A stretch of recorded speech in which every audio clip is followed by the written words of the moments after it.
अब देखो समझते हैं वर्ण क्या है ना। वर्ण तो पढ़ा देते कि वर्ण उस मूल ध्वनि को कहते हैं जिसका खंड या टुकड़ा नहीं किया जा सकता है। ठीक, वर्ण वाक्य शब्द में दो वर्णों के मेल है सार्थक मेल, दो या दो से अधिक वर्णों के सार्थक मेल को शब्द कहा जाता है और दो या दो से अधिक शब्दों के सार्थक मेल को वाक्य कहा जाता है। और वाक्य के जब उतार चढ़ाव होता है, जब रोक राक करते हैं है ना, तो उसमें चिन्ह का प्रयोग होता है। समझ में आया ना। अच्छा पद पढ़ेंगे बाद में। ठीक, अब समझते वर्ण कितने प्रकार के होते हैं। नहीं, वर्णों के प्रकार देखिए यहाँ तो होता है की जगह नहीं सर। ठीक है, वर्णों के प्रकार क्या लिखाएंगे? वर्णों के प्रकार लिखते हैं। वर्ण दो प्रकार के होते हैं। नंबर एक क्या? स्वर वर्ण। और स्वर वर्ण लिखा दिए हैं, बोला है ना, स्वर वर्ण व्यंजन लिखा दिए नहीं। अब देखो वर्ण तो लिखा, स्वर वर्ण व्यंजन लिखा दिए हैं, इसके बाद पढ़ाते हैं। ठीक, स्वर वर्ण व्यंजन तब सब वाक्य चिन्ह ये भी पढ़ा दिए। अब देखो उच्चारण के विचार से स्वर को स्वर वर्ण का तीन भेद होता है। जब हम उच्चारण का मतलब होता है बोलना। ठीक, जब बोलते हैं तो बोलने के विचार से वर्ण स्वर वर्ण जो होता है वह तीन है ना भेद या तीन प्रकार के होते हैं। उच्चारण के अनुसार स्वर वर्ण के तीन भेद होते हैं। कौन कौन सा? हाँ, एक होता है हरस स्वर। क्या होता है? हरस स्वर। दूसरा नंबर होता है दीर्घ स्वर। दीर्घ स्वर पढ़ेंगे। हरस स्वर क्या होता है, दीर्घ स्वर क्या होता है, इसके बारे में जानेंगे। और एक होता है लुप्त स्वर, पलुप्त स्वर। पलुप्त स्वर, पलुप्त पलुप्त स्वर क्या होता है? पलुप्त स्वर। हरस स्वर वर्ण होता है, पलुप्त स्वर वर्ण होता है। वर्ण लगा यहाँ पे। वर्ण का मतलब होता है अक्षर। ठीक, तो उच्चारण शास्त्र ना बोलने के अनुसार से। उच्चारण का मतलब होता है मुंह से कुछ भी आवाज निकलता है उसको उच्चारण कहा जाता है। हाँ, अब समझेंगे हरस स्वर क्या होता है। तो बेसिक से हर एक बात बताएंगे, दिक्कत नहीं होगा। वीडियो सारा रिकॉर्ड रहेगा, कभी भी आप पढ़ के है ना अच्छा बन सकते हैं, कोई दिक्कत नहीं। जहाँ भी चाहे कहीं भी चाहे आराम से कर। इसीलिए है ना पढ़ो ठीक ठाक से, मन लगा के अच्छा नंबर से पास करो। समझ में आया ना, सब पास करो। अच्छा, फर्स्ट से भी अच्छा नंबर फर्स्ट सब कोई करता है आजकल। गाय गोरु बकरी सब पास कर जाता है। अब थोड़ा सा क्वेश्चन लिखते हैं कि ये हरस स्वर क्या होता है। हरस स्वर क्या है? हरस स्वर क्या है? बड़ा इसकी मतलब इसको भी जोड़े तो सारे से होता है ना रे। हरस स्वर क्या है? एन से लिखते हैं हरस स्वर क्या होता है।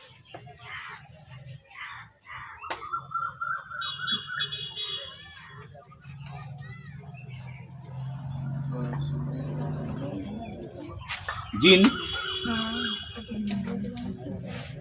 स्वर वर्णों का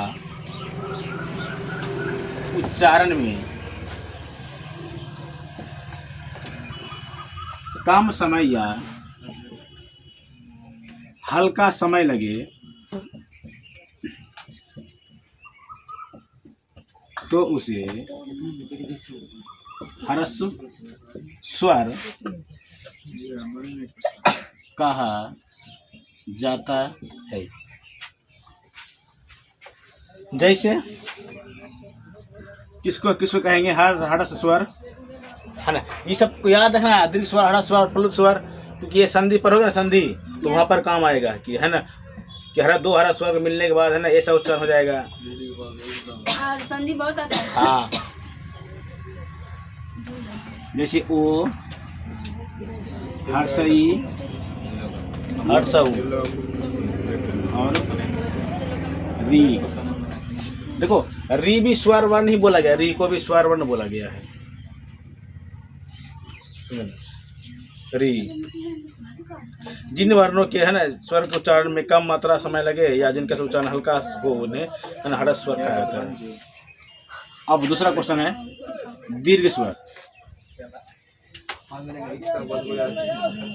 दीर्घ स्वर क्या है?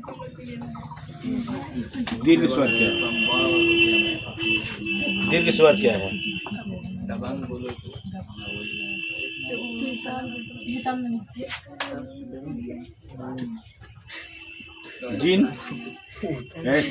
जिन स्वर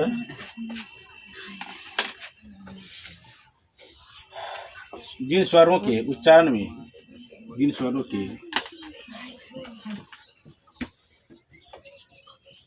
उच्चारण में दो मात्राओं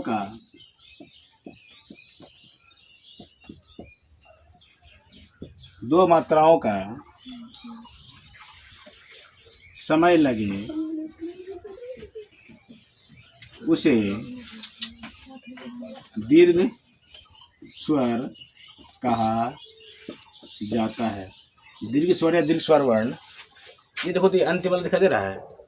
नहीं आ रहा है। ध्यान दो, ठीक है। अब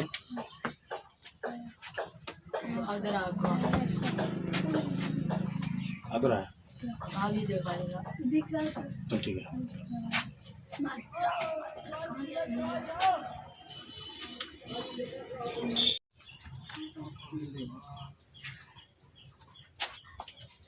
मारेंगे ना, बोले बोले के खाए जाता है। पापा को भी पूजा का सामान इसका जैसे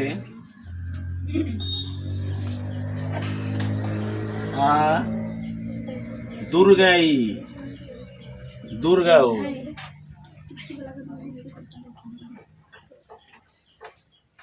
दुर्गा हो।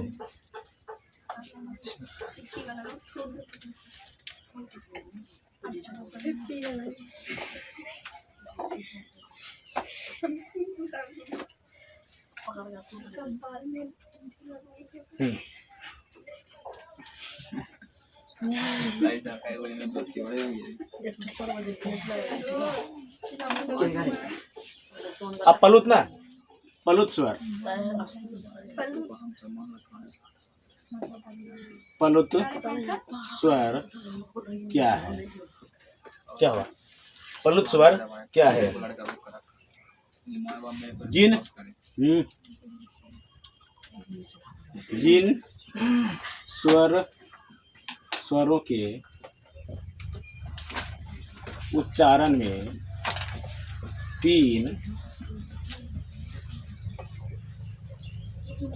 जिन स्वरों के उच्चारण में तीन मात्राओं का समय लगे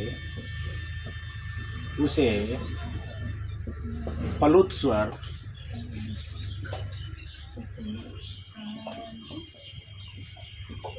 कहा जाता है। क्या कहा? उसे पलुत स्वर कहा जाता है।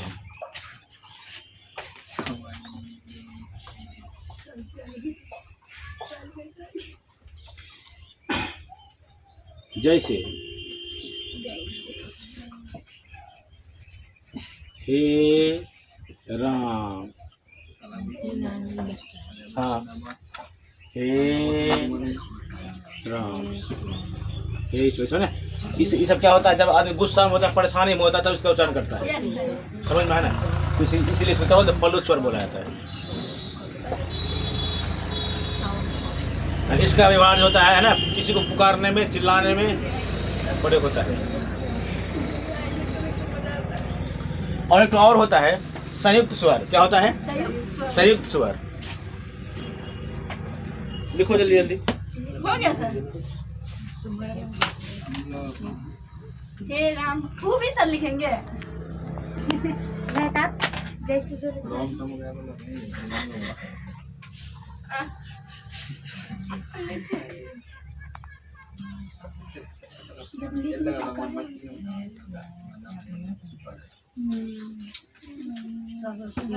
पूजा किया जाता है।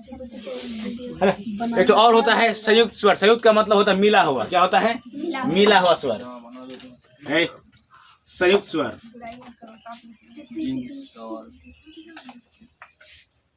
संयुक्त स्वर वर्ण क्या है? तो परीक्षा में कभी ये नहीं पूछेगा कि पल्लू स्वर क्या है, दीर्घ स्वर कैसे, हमको जानना है कौन कौन सा पल्लू स्वर है, दीर्घ स्वर है और ह्रस्व स्वर है।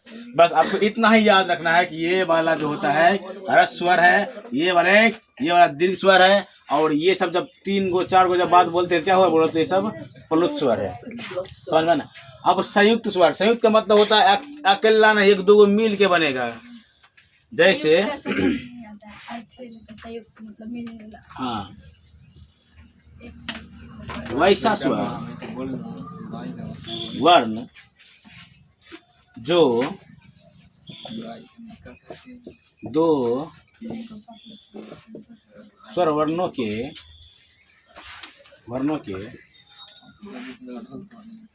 मिलने से बना हो, मिलने से बना हो, उसे क्या कहेंगे? संयुक्त स्वर वर्ण कहा जाता है। जैसे यहाँ देखिए, जैसे देखो तो ओ और हर सही जोड़ेंगे ना तो पता क्या बन जाएगा? ए बन जाएगा ना, ए बनेगा है ना। ओ इसको याद रखना पड़ेगा, खुद पूछता ओ जोड़ हर सौ करेंगे ना, ये वाला हर सौ तो क्या बन जाएगा? ओ जोड़ हर सौ तो ओ बन जाएगा, समझा? और हाँ ओ जोड़ ए करेंगे तो ये आय बन जाएगा, तो सही स्वर नहीं हुआ, 2 मिलने बनता है। तो कभी कभी परीक्षा में पूछ देता है कि ओ प्लस हर सही के मिलने से कौन सा नया वर्ण बनेगा, उस समय ये सभी सब दे के रखता है, समझे ना? हाँ उसके बाद ओ प्लस का आओ करेंगे ना तो क्या बने बोलो तो आओ, ओ आओ बोलता ना, ओ आओ है ना। और ओ और प्लस का अनुस्वार जोड़ेंगे तो ओ में क्या बोलो तो अनुस्वार बन जाएगा, कोई दिक्कत? और ओ प्लस का विसर्ग जोड़ेंगे तो क्या बनेगा बोलो तो आ बनेगा, समझ में ना? तो ये सब क्या कहलाता है? संयुक्त स्वर कहलाता है। किसी को दिक्कत तो बिंदास होकर लिखिए आप लोग। जी सर।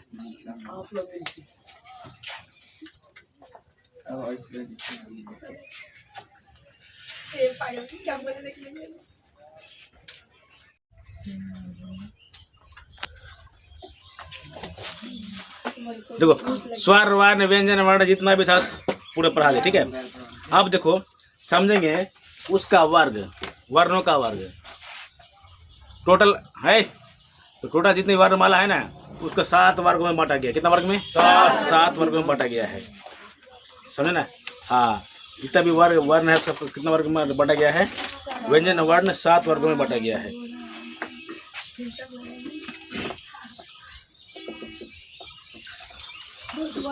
व्यंजन वर्णों को कितने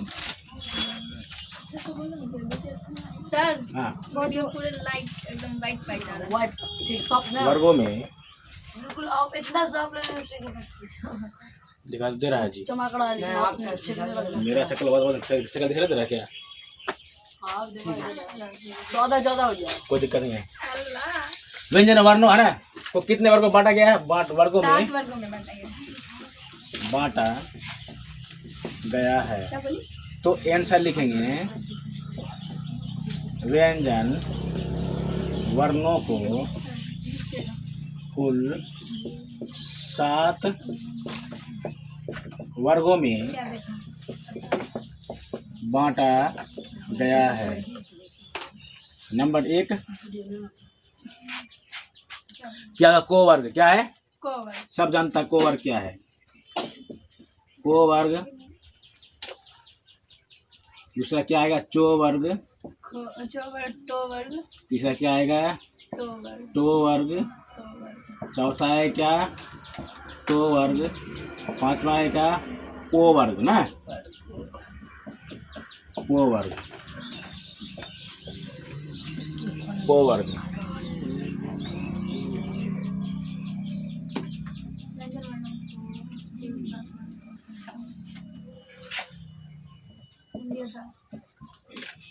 अंतस्थ वर्ण, पुष्ण वर्ण। उष्ण वर्ण। अब यहाँ समझेंगे क्या कि को वर्ण क्या है ना। अब पूछे क्या को वर्ण किसे कहते हैं, तो को खो है ना, दिया ना का यहाँ तक अंगों तक, उसको क्या को वर्ण कहेंगे। ठीक, तो को वर्ण में क्या आएगा, का खा गा। जो वर्ग में बोलो तो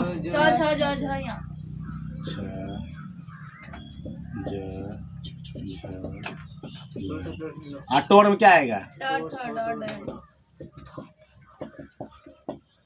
तो वर्ग में ये हमको बच्चा नहीं पढ़े। अपो वर्ग में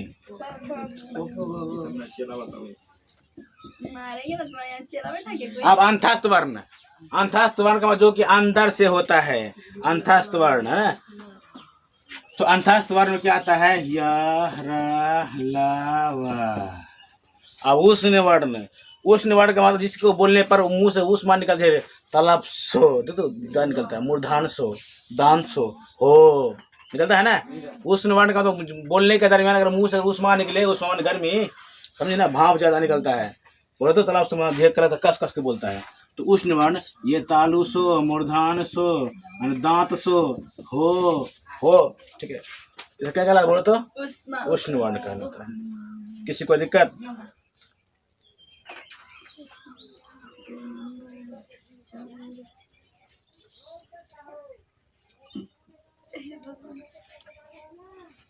अब आते हैं संयुक्त व्यंजन, जैसे संयुक्त स्वर था ना, उसी प्रकार से संयुक्त व्यंजन वर्ण भी होता है। तो संयुक्त व्यंजन वर्ण क्या है, संयुक्त व्यंजन वर्ण क्या है या किसे कहते हैं। संयुक्त का मतलब होता है मिला हुआ, क्या होता है, मिला हुआ। अब मिला हुआ वर्ण किसको बोलेंगे, है ना। अब जो वर्ण एक से अधिक है ना अक्षरों का मेल से बनता है उसको क्या करेंगे, क्या कहेंगे उसको, संयुक्त व्यंजन वर्ण कहेंगे। क्या बाजी चलेगा सर, तो ये तो लिखा है संयुक्त वर्ण किसे क्या है,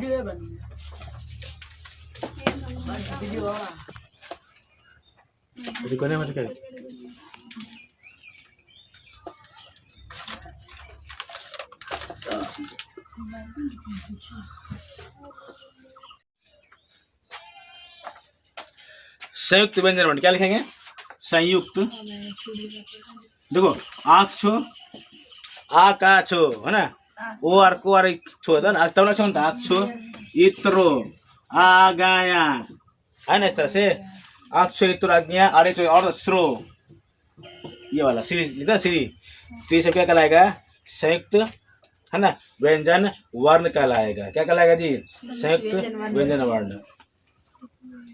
अब नया गृहीत व्यंजन वर्ण, नया गृहीत व्यंजन वर्ण एक है क्या, नया गृहीत व्यंजन वर्ण। तो नया गृहीत व्यंजन वर्ण पता क्या क्या चीज होता है, एक होता है देखो डायबिंड्रो, पेड़ सड़क लिखता है ना इस तरह से, डायबिंड्रो और बूढ़ा ढाई सिंड्रो दा अंडा है ना। तो ये हाँ इसको बोलते नया है ना गृहीत व्यंजन वर्ण बोलता है, नया बनाया गया वर्ण। आयोग वाहा वर्ण, आयोग वाहा वर्ण क्या होता है, आयोग वहा वर्ण। तो आयोग वाहा वर्ण पता किसको बोला जाता है, आयोग वाहा वर्ण अंगो अनुस्वार है ना, और अब देखो ये क्या बोलते हैं, बीच आह न बोलते हैं इसको, अनुस्वार आह को क्या बोलेंगे, आयोग वाहा व्यंजन वर्ण कहेंगे।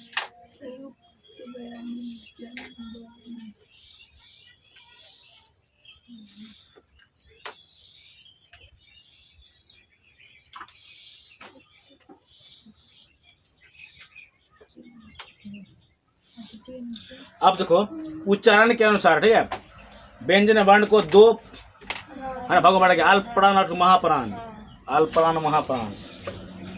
तो क्वेश्चन लिखते हैं पहले अल्प प्राण, अल्प प्राण क्या है, मैं अल्प प्राण व्यंजन वर्ण क्या बोल सकते, कोई दिक्कत, जिन वर्ण के उच्चारण में हकार की ध्वनि हो, किसका, हकार की ध्वनि है ना, की ध्वनि नहीं होती हो उसे अल्प प्राण कहा जाता है। जिन वर्णों के उच्चारण में लिखते हैं, जिन वर्णों के उच्चारण में हकार, क्या, हकार की ध्वनि उत्पन्न ना हो उसे अल्प प्राण कहा जाता है। क्या है, उसको अल्प प्राण कहा जाता है। जैसे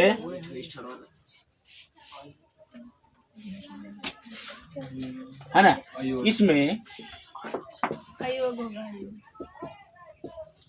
प्रत्येक वर्ग के पहला तथा